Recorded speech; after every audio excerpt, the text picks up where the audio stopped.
ब्रह्ममुरारिसुराचितलिङ्गं निर्मलभासितशोभितलिङ्गं जन्मजदुःखविनाशकलिङ्गं तत्प्रणमामि सदा शिवलिङ्गं देवमुनिप्रवरार्चितलिङ्गं कामदहनकरुणाकरलिङ्गम् रावणदर्पविनाशकलिङ्गं तत्प्रणमामि सदा शिवलिङ्गम्. Hello everyone, welcome back to my channel Shanti A to Z. నేను ఈరోజు మీకు ఒక అద్భుతమైన ఆలయం చూపించబోతున్నాను. యూట్యూబ్లో ఇంతవరకు ఎవరూ పెట్టలేదు. ఫస్ట్ టైం మన ఛానల్లోనే ఈ వీడియో పెడుతున్నాము. జ్ఞాన ప్రసూనాంబ సమేత కొండ మల్లేశ్వర స్వామి ఆలయము చిత్తూరు డిస్టిక్లో ఉంది. ఈ ఆలయం చాలా బాగుందండి. చుట్టూ ప్రకృతి చూస్తే మాత్రం మైమరిచిపోవాల్సిందే. చుట్టూ పచ్చని ప్రకృతిలో ఒదిగిపోయే కొన్ని పల్లెటూర్లు, చుట్టూ నిండుగా విరపూసిన పచ్చదనం, ఆకాశాన్ని తాకేలా కనిపించే కొండలు. ఈ ప్రశాంతమైన ఊర్ల మధ్యలో అడుగు పెడితే మనసుకు తెలియని ఓ నిశ్శబ్దం, ఆనందం కలుగుతుంది.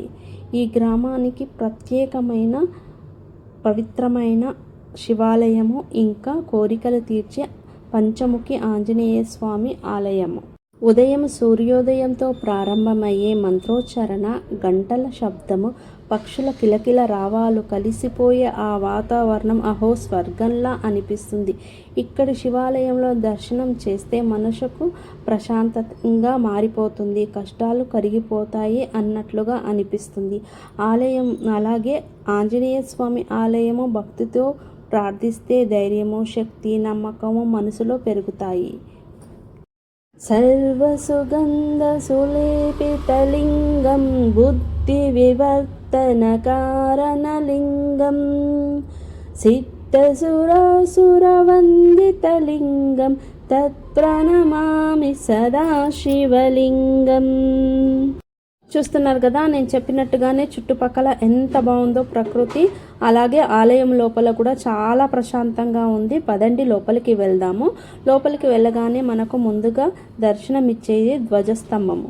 ధ్వజస్తంభము అంటే గుడికి ముందు ఉండే ఒక స్తంభము, పవిత్రమైన స్తంభము. ఇది దేవాలయానికి గుర్తుకు ఆ దేవుని మహిమను సూచిస్తుంది. భక్తులు గుడిలోకి వెళ్లే ముందు దీనిని నమస్కరిస్తారు. ఇది ఆ దేవాలయంలో దేవుని శక్తి ఉన్నదని సూచిస్తుంది. శివుని వాహనము మరియు అతని పరమభక్తుడు నందీశ్వరుడు. ప్రతి శివాలయంలోనూ శివలింగానికి ఎదురుగా నంది విగ్రహం ఉంటుంది. నంది ఎప్పుడు శివుడిని చూస్తూ కూర్చుని ఉంటుంది. అది అచంచలమైన భక్తికి ప్రతీక. నందిని ద్వారపాలకుడు కూడా అని అంటారు, అంటే రక్షకుడు అని అర్థము. నంది చెవులో మన కోరిక ఏదైనా చెప్పుకున్నామంటే అది నేరుగా శివుడికి చేరుతుందని ఒక నమ్మకము. ముందుగా నందిని నమస్కరించి తర్వాత శివుడిని దర్శనం చేసుకుంటారు.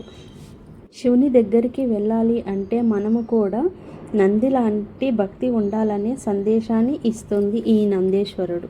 ఇక్కడ చూస్తున్నారు కదా, శివాలయం ఇది. చాలా బాగున్నాడు శివయ్యని. అందరూ ఒకసారి దర్శనం చేసుకోండి. హరహర మహాదేవ శంభో శంకర, హరహర మహాదేవ శంభో శంకర. శివలింగం చాలా పెద్దగా ఉంది, ఎంతో కాంతివంతంగా ఉంది. నిజంగా కళ్ళు తింపుకోలేకపోయాను అనమాట.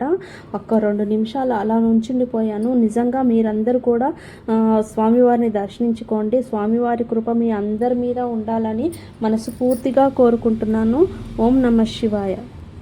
శివయ్య పక్కనే ఉన్నది శ్రీ శాక్తి గణపతి స్వామివారు. భక్తుల యాత్రలకు సాక్షిగా నిలిచే వినాయకుడు. మన అడుగులకు గుర్తుగా, మన భక్తికి ప్రమాణకంగా నిలిచే దేవుడు శ్రీ గణపయ్య. మరో పక్కన బాలసుబ్రహ్మణ్య స్వామి విగ్రహం ఉంది. యువశక్తికి, ధైర్యానికి ప్రతీకగా, భక్తుల కష్టాలను తొలగించే దైవము, జ్ఞానాన్ని, విజయాన్ని సంపాదించే కరుణామూర్తి. శ్రీ శ్రీ శ్రీ రాజరాజేశ్వరీ దేవి సర్వలోకాలకు ఆధిపత్యం వహించే ఆది పరాశక్తి. అమ్మ కరుణతో భక్తులను కోరికలు నెరవేరుస్తుంది. శాంతి, శక్తి, ఐశ్వర్యం ప్రసాదించే జగన్మాత శ్రీ రాజరాజేశ్వరీ దేవి. అమ్మ అనుగ్రహము ఉంటే అసాధ్యం అనేదే లేదు. ఆలయ ప్రాంగణంలో చెట్లు కూడా ఉన్నాయి చూడండి, పచ్చదనంతో చాలా బాగున్నాయి. అలోవెరా చెట్లు చాలా ఉన్నాయి, అలాగే మందారం చెట్టు ఉంది, చెరుకు చెట్లు ఉన్నాయి, ఇంకా నెల్లేరుకాయ చెట్టు ఉందండి, అలాగే మొగలి పూల చెట్లు ఉన్నాయి. ఇక్కడ నెల్లేరుకాయ అన్నారు, అది ఎల్లికాయ నెల్లేరుకాయ అని నాకు కరెక్ట్గా తెలీదు. దానికైతే కాయలు చాలా ఉన్నాయి. అవి చూస్తే బాగా అనిపించింది. నిజంగా అవి పండ్లుగానే అయి ఉంటే కనుక అందరు తెంపేసుకొని తినేవాళ్ళు. అలాగే బ్యాక్ సైడ్లో చూస్తే అరటి చెట్లు ఉన్నాయి, అలాగే పపాయ చెట్లు ఉన్నాయి. పొప్పడి పండ్లు చూడండి ఎన్ని ఉన్నాయో. ఆ తర్వాత ఫుల్గా తమలపాకులు ఉన్నాయండి. చెట్టు ఒకటి ఉందో రెండు ఉందో తెలియదు కానీ ఫుల్గా నిండిపోయి ఉంది. ఇక్కడైతే తమలపాకులు ప్రతిరోజు దేవుడికి అవసరం కాబట్టి తమలపాకు చెట్టు ఉండడం చాలా మంచిది. అలాగే అరటి చెట్లు కూడా ఉండడం చాలా మంచిది. అలాగే ఒకసారి ఫుల్గా ఆలయాన్ని చూసేయండి, ఎంత బాగా అనిపిస్తుందో. నిజంగా మనసుకు నిజంగా ప్రశాంతతనిచ్చే ఈ ఆలయము మీరు ఎప్పుడైనా తిరుపతికి వచ్చినప్పుడు తప్పకుండా దర్శించుకోండి. చెట్లు ప్రకృతి యొక్క భాగము. హిందూ సంప్రదాయంలో ప్రకృతిని దేవుడిగా భావిస్తారు. ముఖ్యంగా తులసి, బిల్వము వంటి చెట్లను దేవారాధనలో ఎంతో పవిత్రంగా భావిస్తారు. చెట్టు నీడలో కూర్చుంటే మనసుకు చాలా ప్రశాంతంగా ఉంటుంది. భక్తులు ధ్యానం చేయడానికి ఇది సహజంగా సహాయపడుతుంది. చెట్లు ఉండడం వలన ఆలయం ప్రాంగణం చల్లగా ఉంటుంది. ముఖ్యంగా వేసవిలో ఇది చాలా ఉపయోగపడుతుంది. చెట్లు ఉండడం వలన పక్షులు, చిన్న జీవులు వస్తూ ఉంటాయి. ఇది ప్రకృతిలో ఆలయానికి మరింత జీవనం తీసుకొస్తుంది. ఒకసారి ఫుల్గా ఆలయాన్ని చూడండి ఎంత బాగుందో.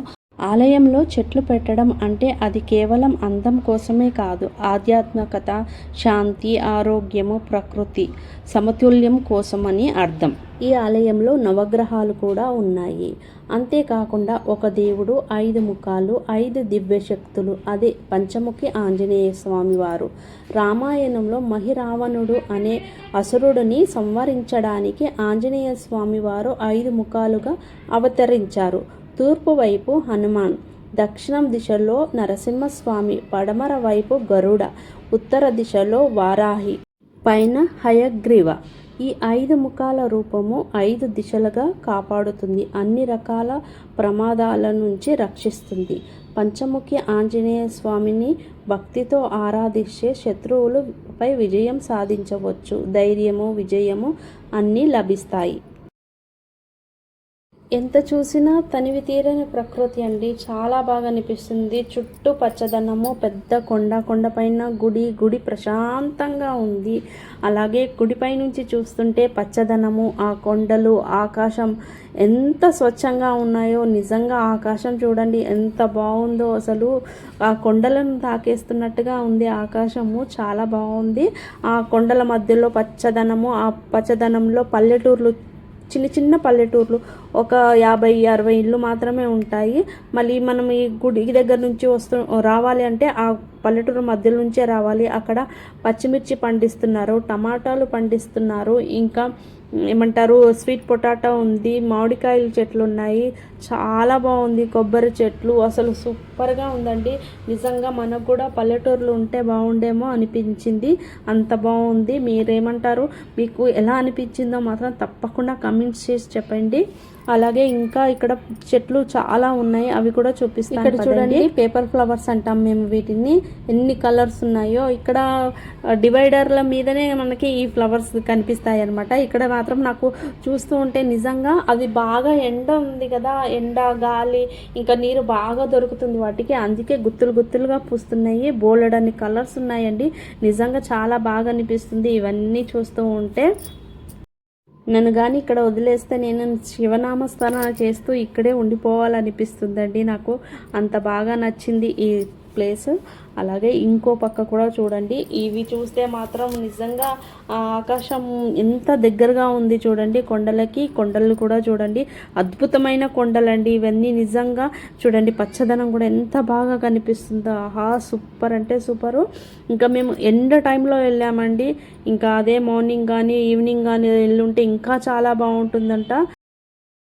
ఆంజనేయ స్వామి ఆలయం ఎదురుగా ఈ ఫ్లవర్స్ చెట్లు ఉన్నాయి చూడండి, ఎన్ని గుత్తులుగా పూసే భలే ఉన్నాయి. గట్టిగా స్ట్రాంగ్గా ఉన్నాయి. ఇక్కడ ఇలా మందారం చెట్లు ఇంకా కన్నీర్ పూల చెట్లు కూడా ఉన్నాయి. ఈ కాయలు ఏమంటారో తెలియదు. అలాగే చెరుకు చూడండి ఎంత ఉందో, చెరుకు కూడా అటుపక్క కూడా ఉండింది, ఇటుపక్క కూడా ఉంది. చాలా బాగున్నాయి. ఇవన్నీ చూస్తుంటే నిజంగా ఎంత అద్భుతంగా ఉంది కదండి. చాలా బాగా అనిపిస్తుంది. మీరు మాత్రం తప్పకుండా కమెంట్ చేసి చెప్పండి. చెరుకుతో బెల్లం తయారు చేస్తారు, చక్కెర తయారు చేస్తారు, అలాగే జ్యూస్ కూడా తాగుతారు. చాలా బాగుంటుంది. కొన్ని చోట్ల ఔషధంగా కూడా ఉపయోగిస్తారు ఈ చెరుకుని. ప్రకృతి మధ్యలో ఉండే శాంతమైన వాతావరణం, కోరికలు నెరవేరుతాయని భక్తుల విశ్వాసం. సంతానం కోసము ప్రత్యేకంగా ఇక్కడికి వచ్చే భక్తులు. చిత్తూరు జిల్లా వెదురుకుప్ప మండలము కొండ ప్రాంతంలో ప్రకృతి ఒడిలో ఉంది ఈ ఆలయం. చూశారు కదండి ఆలయం ఎంత బాగుందో. అలాగే చుట్టుపక్కల ఉన్న వాతావరణం కూడా ఎంత స్వచ్ఛంగా, నిర్మలంగా, శాంతంగా ఉందో. మీకు కానీ ఈ వీడియో నచ్చితే ప్లీజ్ లైక్ చేయండి, షేర్ చేయండి, అలాగే సబ్స్క్రైబ్ చేయడం మాత్రం మర్చిపోవద్దు. Thank you so much. Bye bye.